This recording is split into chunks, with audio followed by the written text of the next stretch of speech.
This museum has a long history. It's almost 50 years old. It was really established in 1973 in the Fine Arts Center as the Museum of Art. A long history of serving this community, Pullman campus, and our residents of Eastern Washington. After tireless work by donors and committees, we were able to build a new museum that debuted in 2018 as the Schnitzer Museum of Art. Think of this museum as the perfect museum, at least for me. I love its scale. We can really do a whole range of different types of exhibitions for our community, anything from focused, tight, thematic shows to full-scale survey exhibitions. And that's really a testament to the quality of this architecture designed by Jim Olson. He's given us very functional spaces and a series of scaled rooms.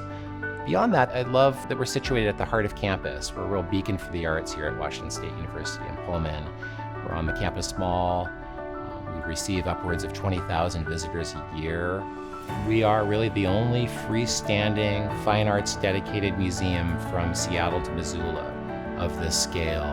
And so we really serve a huge swath of our geography and our community. It's always been my goal that we show a broad range of what's possible in art and art making, so that any student in their time here at WSU really kind of gets that most broad experience around the arts. And so currently we have a whole range of exhibitions on view. Everything from Trimpin's Ambient 432, which is a kinetic sound sculpture.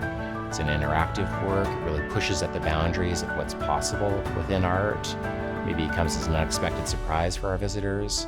And then moving back into the gallery hall, we have a really significant exhibition that was commissioned with Seattle-based artist Etsuko Ichikawa entitled Broken Poems of Fireflies.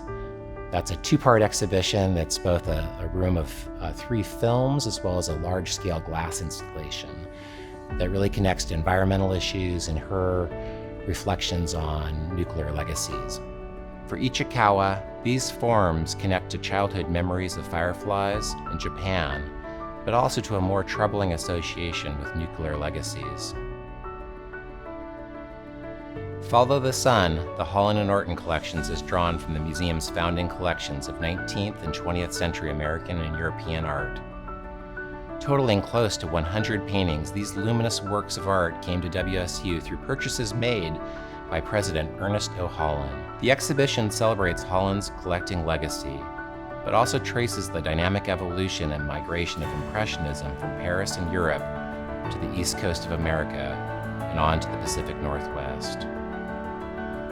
Betty Feva's The Earth Itself presents loaned and promised works to the permanent collection by a significant yet under-recognized artist who belongs to a generation of groundbreaking artists who expanded the use of clay in art. She studied art right here at Washington State College in the late 1930s. Feva's was committed to relentless experimentation with regionally sourced materials. She created her own clay bodies and glazes from her immediate environment. The geology of the Columbia Basin provided a lifelong reservoir of inspiration.